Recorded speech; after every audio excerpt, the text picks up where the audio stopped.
তো ই-পাসপোর্ট করার জন্য আপনারা কি করবেন? আপনাদের যে Chrome ব্রাউজার আছে, সেই Chrome ব্রাউজারে চলে যাবেন। এখানে সার্চ করবেন পাসপোর্ট অ্যাপ্লিকেশন ফর্ম বলে। তো তারপরে দেখবেন আপনার সামনে এই ধরনের একটা পেজ চলে আসবে। আসার পর এখানে দেখেন ই-পাসপোর্ট অনলাইন রেজিস্ট্রেশন পোর্টাল। এটার উপরে আপনারা একটা ক্লিক করবেন। তো এই যে পাসপোর্টের যে লিঙ্কটা আছে অ্যাপ্লিকেশন ফর্মের, এইটার যে লিঙ্কটা আছে এটা আমার ডেসক্রিপশনে আপনারা পেয়ে যাবেন। সেখান থেকে আপনারা এই যে ওয়েবসাইটে আছে এখানে প্রবেশ করতে পারেন। তো এরপর আমাদের এখানে কি করে নিতে হবে? একটা অ্যাকাউন্ট তৈরি করে নিতে হবে। তো অ্যাকাউন্ট তৈরি করার জন্য আমাদের কি করতে হবে? ১ম এ আমাদের যে আছে আপনার দেখেন এখানে লেখা আছে apply online for e passport or reissue. এর নিচে দেখেন ডিরেক্টলি টু অনলাইন অ্যাপ্লিকেশন এর উপরে আপনারা একটা ক্লিক করে দিবেন।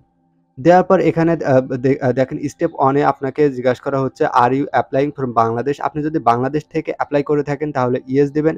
আর আপনি যদি বাংলাদেশের বাইরে থেকে আপনি অ্যাপ্লাই করে থাকেন অর্থাৎ আপনি বাংলাদেশের নাগরিক কিন্তু আপনি বাংলাদেশের বাইরে থেকে যেকোনো অন্য কোনো দেশ থেকে আপনি অ্যাপ্লাই করছেন সেক্ষেত্রে আপনি এখান থেকে কি করবেন? নো দিবেন।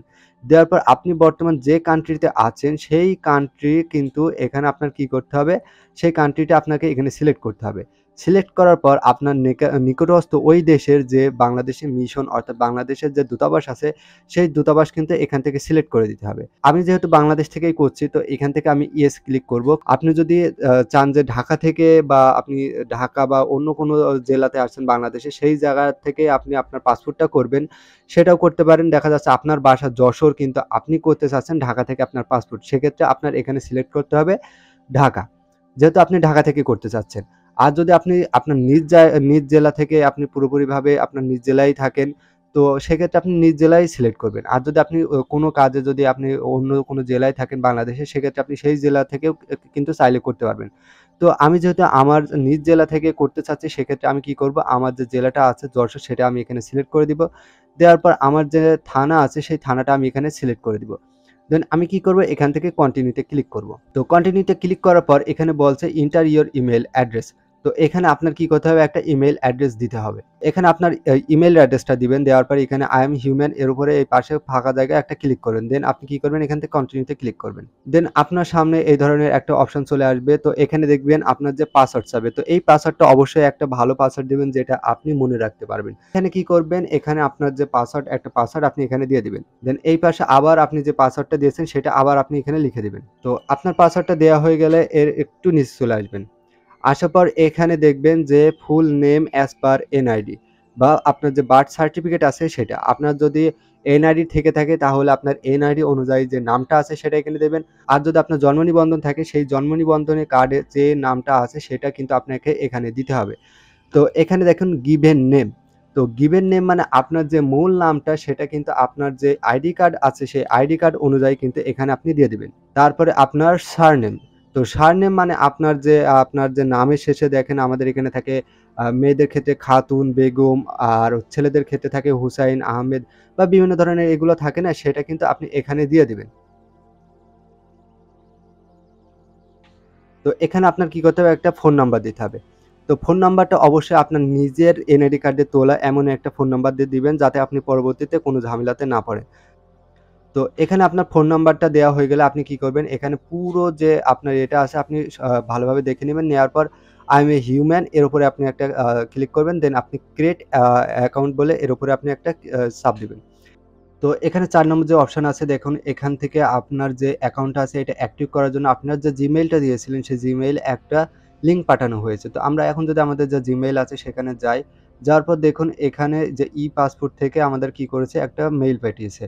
তো মেইল পাঠানোর পর এখানে দেখুন লেখা রয়েছে your account at the e-passport online portal has been created.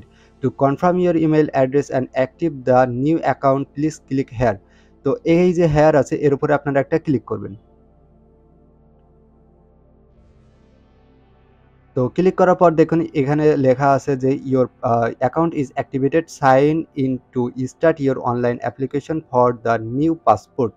তো এখন আমাদের কি করতে হবে? এখানে যে সাইন ইন আছে এই সাইন ইন এর উপরে আমাদের একটা ক্লিক করতে হবে। দেন আমাদের এখানে কি করতে হবে? এখানে আমাদের যে পাসওয়ার্ডটা আছে সেই পাসওয়ার্ডটা আমরা এখানে দিয়ে দিব। যে পাসওয়ার্ডটা আমরা একটু আগে এখানে দিলাম। দেন আমরা এখানে যে আই অ্যাম হিউম্যান এর উপরে একটা ক্লিক করে আমরা কি করব? এখানে সাইন ইন এ একটা ক্লিক করব। তো ক্লিক করার পর এই ধরনের একটা পেজে আমাদের নিয়ে আসবে। তো এখন আমরা ই-পাসপোর্টের জন্য আবেদন করার জন্য এখানে কি করব? Apply for a new passport এর উপরে আমরা একটা ক্লিক করব। তো ক্লিক করার পর আপনার যে পাসপোর্টটা আছে সেটা আপনার অর্ডিনারি বা সাধারণ পাসপোর্ট নাকি অফিসিয়াল পাসপোর্ট।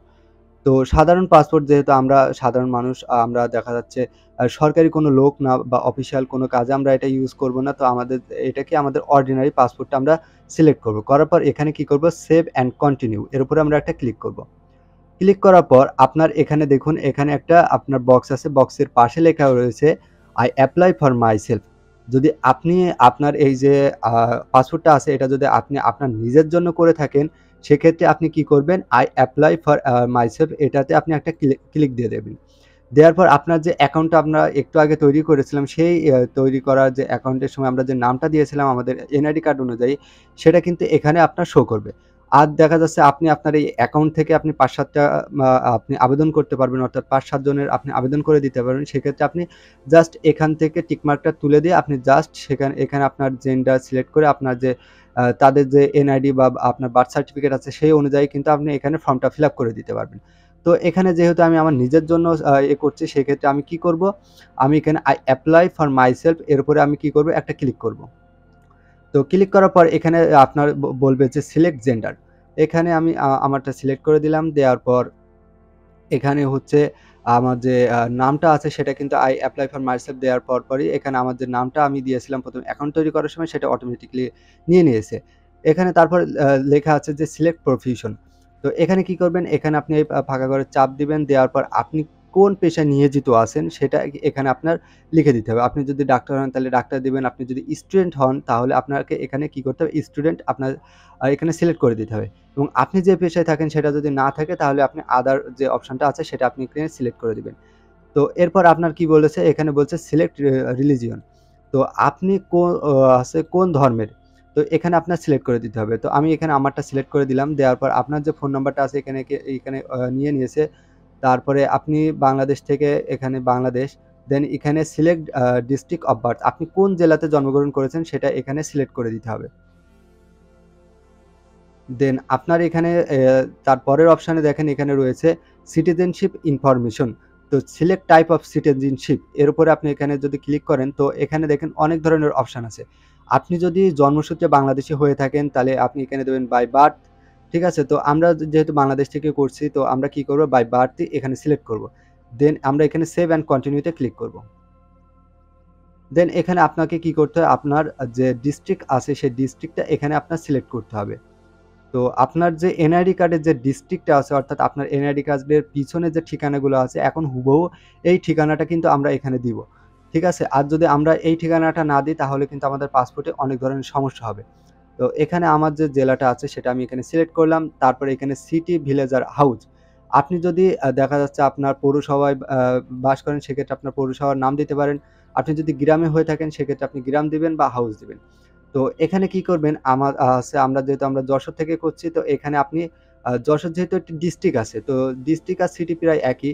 তো আপনি কি করবেন, এখানে ভিলেজ, আপনার যে ভিলেজ আছে আপনার পাসপোর্টের পিছনে যদি ভিলেজের নাম দেয়া থাকে তাহলে ভিলেজ দিবেন। আর যদি আপনার সিটির নাম দেয়া থাকে তাহলে আপনি সিটি দিবেন। তো এখানে আমি কি করব, আমার ভিলেজ যে নামটা আছে সেটা কিন্তু আমি এখানে দিয়ে দিব।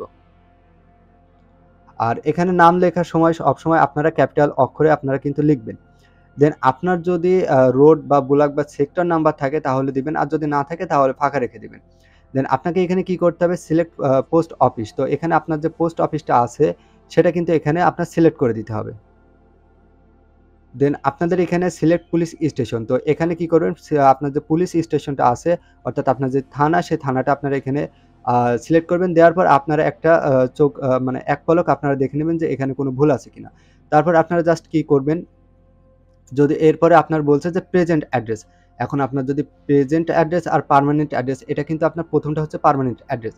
তো এই যে আপনার যে পার্মানেন্ট অ্যাড্রেসটা আছে যদি এইটা আর এইটা যদি একই রকম হয়, সেক্ষেত্রে আপনি এখানে এই যে আপনার ফাঁকা ঘর আছে যে present address is the same as passport, যদি এইরকমই হয় তাহলে এখানে যে ফাঁকা ঘর আছে এখানে আপনি একটা ক্লিক করে দিলে আপনার এখানে অটোমেটিক্যালি এখানে নিয়ে নিবে।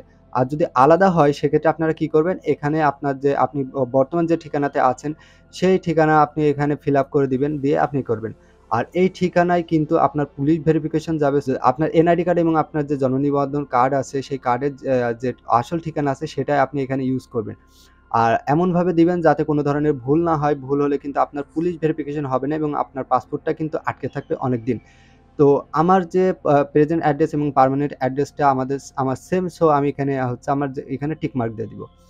এখানে দেখেন আমার দেখাচ্ছে যে আমার যে পাসপোর্ট অফিস, এটা মানে অফিসটা কোথায় সেটা আমার এখানে দেখিয়ে দিচ্ছে। দেন আমি কি করব, সেভ অ্যান্ড কন্টিনিউ এর উপরে একটা ক্লিক করব।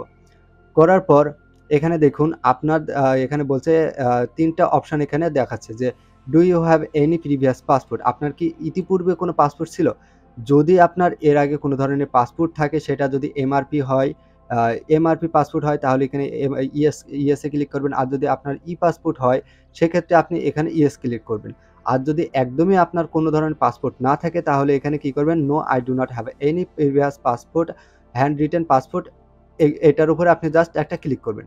আর যাদের অন্য পাসপোর্ট আছে, জাস্ট আপনার এখানে সেটা ক্লিক করে সেই পাসপোর্টের আপনার ইস্যু রিজন, রি-ইস্যু রিজন, তারপরে প্রিভিয়াস পাসপোর্ট নাম্বার, তারপরে আপনার সেটার যে সিলেক্ট ডেট অফ ইস্যু, কত তারিখে আপনার ইস্যু করছিলেন এবং কত তারিখে আপনার এটার হচ্ছে মেয়াদ শেষ হয়েছে, সেটা আপনি এখানে সিলেক্ট করে দিবেন। যেহেতু আমি একদমই নতুন করছি, তো এখানে কি করবেন, no I do not have any previous passport এর উপরে একটা ক্লিক করবেন। দেন এখানে দেখুন যে do you have passport of other countries? আপনার কি অন্য কোনো দেশের আপনার হচ্ছে পাসপোর্ট আছে কিনা? অর্থাৎ আপনি বাংলাদেশে থাকেন বা অন্য দেশে থাকেন, সেই দেশেরও পাসপোর্ট আছে কিনা? তো আমার যেহেতু নেই, সেক্ষেত্রে no I do not have. আর যদি থেকে থাকে তাহলে দিবেন এখানে ইয়েস ক্লিক করার পর, yes I have another passport. Then আপনি কোন দেশের সেই পাসপোর্টটা আছে সেটা, তারপর সেই দেশের পাসপোর্ট নাম্বারটা এবং আপনার এনআইডি নাম্বারটা এখানে দিয়ে আপনি সেভ অ্যান্ড কন্টিনিউ তে ক্লিক করবেন। যেহেতু আমার নেই, সেক্ষেত্রে আমি এখানে no I do not have এর উপরে ক্লিক করে জাস্ট আমি কি করব, আমার যে এনআইডি কার্ড নাম্বারটা আছে, সেই এনআইডি কার্ডের নাম্বারটা আমি এখানে দিয়ে দিব। তো আপনার যে এনআইডি কার্ডের নাম্বারটা আছে, এটা ভালো করে মিলিয়ে নিবেন। নেয়ার পর আপনি জাস্ট কি করবেন, সেভ অ্যান্ড কন্টিনিউ তে একটা ক্লিক করবেন। দেন এখানে কি করতে হবে, আপনার যে বাবার নাম আছে, সেই বাবার নামটা আপনার যে বাবার এনআইডি কার্ড আছে, সেই এনআইডি কার্ডের অনুযায়ী দিতে হবে। বা আপনার বাবার যে বার্থ সার্টিফিকেট আছে, সেটা অনুযায়ী কিন্তু এখানে দিতে হবে। দেন আপনার কি করতে হবে, এখানে সিলেক্ট প্রফেশন, আপনার বাবা কি করে সেটা কিন্তু এখানে আপনাকে উল্লেখ করে দিতে হবে। তো সিলেক্ট প্রফেশনটা দেওয়ার পর আপনার ন্যাশনালিটি, অর্থাৎ আপনার বাবা কোন দেশে জন্মগ্রহণ করছে বা আপনার বাবার জাতীয়তা কি? তো এখানে বাংলাদেশ, তো আমি এখানে বাংলাদেশে সিলেক্ট করলাম। দেন আপনার বাবার যে এনআইডি কার্ডের যে নাম্বারটা আছে, সেটা এখানে দিয়ে দিবেন। দেন আপনারা কি করবেন, আপনার যে আপনার মায়ের যে ইনফরমেশনটা আছে, সেটা আপনারা এখানে দিয়ে দিবেন। তো আপনার মায়ের নামটা দেওয়া হয়ে গেলে, আপনার মায়ের যে প্রফেশনটা আছে, অর্থাৎ আপনার মা যদি হাউস ওয়াইফ হয়ে থাকে, হাউস ওয়াইফ, বা আপনার মা যদি অন্য কোনো পেশায় থাকে, সেটা এখানে সিলেক্ট করে দিবেন। দেন আপনার মা কোন দেশের নাগরিক, সেটা আপনি এখানে সিলেক্ট করে দিবেন। তো আমার যেহেতু বাংলাদেশে, তো এখানে বাংলাদেশে দিলাম। তারপর এখানে আপনার মায়ের যে এনআইডি কার্ডের নাম্বারটা আছে, সেটা এখানে দিয়ে দিবেন। তো এটা দেওয়ার পর দেখেন এখানে লেখা আছে যে লিগ্যাল গার্ডিয়ান ইনফরমেশন। তো এটা যদি আপনি যদি এখানে লিগ্যাল গার্ডিয়ান ইনফরমেশন দিতে চান, তাহলে দিবেন। দেওয়ার জন্য আপনি জাস্ট এখান থেকে এই যে টিক মার্কটা আছে, এটা তুলে দিয়ে আপনার সেই লিগ্যাল গার্ডিয়ানের ইনফরমেশন এখানে দিয়ে দিবেন, দিলে হয়ে যাবে।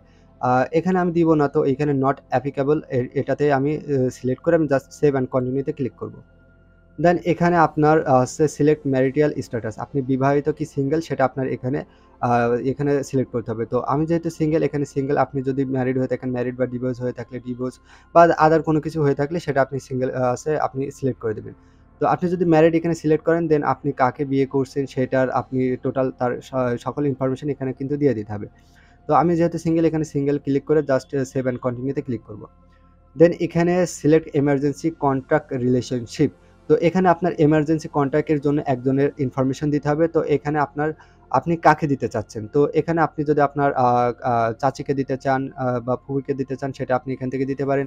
আপনার বাবা-মা, সবাইকে আপনি দিতে পারেন। তো এখানে আমি আমার বাবাকে সিলেক্ট করলাম। দেন আমার যে বাবার যে ইনফরমেশনটা দিয়েছিলাম, এখানে কিন্তু সেটা চলে আসলো। তো এখানে আমার কি করতে হবে, ১ম এ যে আমার বাবার যে ইনফরমেশনটা আছে, সেটা এখানে আমাদেরকে দিতে হবে। তো এখানে আমার কি বলছে, সিলেক্ট ডিস্ট্রিক্ট। তো এখানে আমার ডিস্ট্রিক্টটা সিলেক্ট করে দিতে হবে। তো এই যে এখানে যে ইনফরমেশনটা দিবেন, অবশ্যই আপনার বাবার যে এনআইডি কার্ড আছে, সেই এনআইডি কার্ডের পিছনে যে ইনফরমেশনটা আছে, সেটা এখানে দিবেন। দেন এখানে আপনার ভিলেজ নেমটা দিতে হবে, বা আপনি যদি সিটিতে থাকেন সিটি, আর ভিলেজে থাকলে ভিলেজ, এবং আপনার বাড়ির নাম্বার যদি থাকে, সেটাও আপনি এখানে উল্লেখ করে দিতে পারেন। দেন এখানে আপনার যে রোড নাম্বার যদি থাকে, বা ব্লক বা সেক্টর থাকে, সেক্ষেত্রে আপনি এখানে দিতে পারেন। এটা অপশনাল, এটা দিলেও হবে, না দিলেও হবে। দেন আপনার এখানে আপনার যে পোস্ট অফিসটা আছে, সেটা এখানে আপনার সিলেক্ট করে দিতে হবে। দেন এখানে আপনার যে পুলিশ স্টেশনটা আছে সেটা এখানে সিলেক্ট করে দিবেন। এখানে আপনি ইমেইল অ্যাড্রেস আছে, ইমেইল অ্যাড্রেসটা দিতেও পারেন, নাও দিতে পারেন, এটা অপশনাল। তারপরে ফোন নাম্বার দিতে হবে এখানে। দেন আপনারা এখানে সেভ অ্যান্ড কন্টিনিউতে ক্লিক করে দিবেন। দেওয়ার পর পাসপোর্টটা আপনার যদি ৪৮ পেজের হয় সেক্ষেত্রে আপনি ৫ বছরের জন্য আপনার এখানে খরচ হবে ৳৪,০২৫ আর যদি ১০ বছরের জন্য নিতে চান তাহলে আপনার ৳৫,৭৫০। এরপর আমি কি করব, সেভ অ্যান্ড কন্টিনিউ, ঠিক আছে? এর উপরে আমি একটা ক্লিক করে দিব। দেন এখানে আপনি যদি রেগুলার ডেলিভারি চান, অর্থাৎ আপনার রেগুলার ডেলিভারি হইতে দেখা যাচ্ছে আপনার ২০ থেকে ২১ দিন মতো সময় লাগবে। আর এক্সপ্রেস ডেলিভারি অর্থাৎ আপনার ১ সপ্তাহের মতো সময় লাগবে। তো এর জন্য আপনার ৳৮,০৫০ খরচ হবে।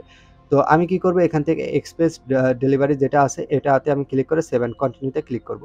এখানে যে ইনফরমেশন গুলো আপনি দিয়েছিলেন সেগুলা কিন্তু এখানে টোটাল শো হবে। এখানে আপনি দেখে নিবেন যদি আপনার কোনো ধরনের অসুবিধা হয় সেটা জাস্ট আপনি এই যে যদি এডিট অপশন আছে, ভুল হয়ে গেলে এডিট অপশনে যেয়ে সেটা কিন্তু আপনি ওখান থেকে সিলেক্ট করে জাস্ট সেভ অ্যান্ড কন্টিনিউ তে চাপ দিলে কিন্তু আবার এই পেজে নিয়ে আসবে। তো এই যে ইনফরমেশন গুলা আছে এই ইনফরমেশন গুলা ভালো করে আপনারা দেখে নিবেন। দেখে নিয়ে আপনি কি করবেন, এখানে আপনার যে টিক মার্ক আছে এই টিক মার্কের উপরে আপনি একটা ক্লিক করবেন, then confirm and proceed to payment এরপরে আপনি একটা ক্লিক করবেন। Then confirm and proceed to পেমেন্টের উপরে একটা ক্লিক করবেন। তো এখন আপনারা চাইলে আপনার যে পাসপোর্টটা আছে এই পাসপোর্টটা আপনারা অনলাইনে করতে পারেন, আবার অফলাইনে করতে পারেন। এখন আপনার যেটা খুশি আপনি সেটা করতে পারেন। আপনি যদি অফলাইন করেন সেক্ষেত্রে আপনার দেখা যাচ্ছে সোনালী ব্যাংক আছে, সোনালী ব্যাংকে যেয়ে আপনার টাকাটা জমা দিতে হবে। বা অন্য যে ব্যাংকগুলোতে আপনার যে পাসপোর্টের যে টাকাগুলো জমা নেয় সেখানে আপনার জমা দিতে হবে। তো এই যে অফলাইন পেমেন্ট আছে, অফলাইন পেমেন্টের উপরে ক্লিক করে জাস্ট কন্টিনিউ তে একটা ক্লিক করবেন। তো কন্টিনিউ তে ক্লিক করার পর এখান থেকে আমাদেরকে এই যে প্রিন্ট সামারি, এই প্রিন্ট সামারিটা আমাদের ডাউনলোড করে নিতে হবে। তো এই যে প্রিন্ট সামারিটা আছে এটা ডাউনলোড করে কিন্তু এটা অবশ্যই আমাদের গুরুত্বপূর্ণ, কারণ আমরা যখন আমাদের যে অ্যাপ্লিকেশন ফর্মটা আছে সেটা জমা দেব তখন কিন্তু এটা কিন্তু আমাদের ওখানে জমা দিতে হবে একদম ১ম পেজে। তো এটা আমি আমার এখান থেকে সেভ করে নিব। এখান থেকে আমি আমার একটা ডকুমেন্ট নাম দিয়ে আমি জাস্ট এটা সেভ করে নিলাম। তারপর এখানে দেখুন download application form for print. আমাদের যে অ্যাপ্লিকেশন ফর্মটা দিয়েছি সেটা কিন্তু আমাদের এখান থেকে ডাউনলোড করে নিতে হবে। এই যে আমাদের যে অ্যাপ্লিকেশন ফর্মটা আছে এটা কিন্তু আমাদের ডাউনলোড করে প্রিন্ট করে নিয়ে আমাদের এটা জমা দিতে হবে এবং আমাদের যে পেমেন্টের যে স্লিপটা আছে সেটা সহ আমাদের কিন্তু এটা জমা দিতে হবে। এখন আমাদের এই যে অ্যাপ্লিকেশনটার সাথে আমরা কোন ডকুমেন্টগুলো আমরা নিয়ে যেয়ে জমা দিব। তো এখানে দেখুন ১ম এ রয়েছে প্রিন্টেড অ্যাপ্লিকেশন সামারি। অর্থাৎ আপনি যে এই যে অ্যাপ্লিকেশনের যে এই যে ১ম যে অ্যাপ্লিকেশন সামারিটা আছে অর্থাৎ এই যে পেজটা আমরা আপনাদেরকে যদি দেখাই যে প্রিন্ট সামারি এটা। এটা আমাদেরকে নিতে হবে। দেন বলছে আইডেন্টি ডকুমেন্টস, আপনার এনআইডি কার্ড বা আপনি যদি জন্ম নিবন্ধন কার্ড দিয়ে করে থাকেন সেক্ষেত্রে আপনার সেই জন্ম নিবন্ধন কার্ডের একটা কপি নিতে হবে এবং অবশ্যই আপনি মূল যে এনআইডি কার্ডটা বা আপনার জন্ম নিবন্ধন কার্ডটা আছে সেটা সাথে নিবেন। তারপর পেমেন্ট স্লিপ, এ চালান অর ই চালান।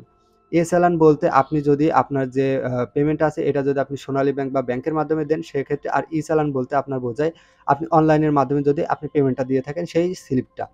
দেন এখানে প্রিভিয়াস পাসপোর্ট যদি থাকে সেক্ষেত্রে আপনি সেই প্রিভিয়াস পাসপোর্টটা নেবেন। তারপর আপনি যদি গভর্নমেন্ট এমপ্লয়ি হন সেক্ষেত্রে আপনার হচ্ছে জিও ও এনওসি এগুলো আপনার লাগবে। তারপরে additional document depending on your applications.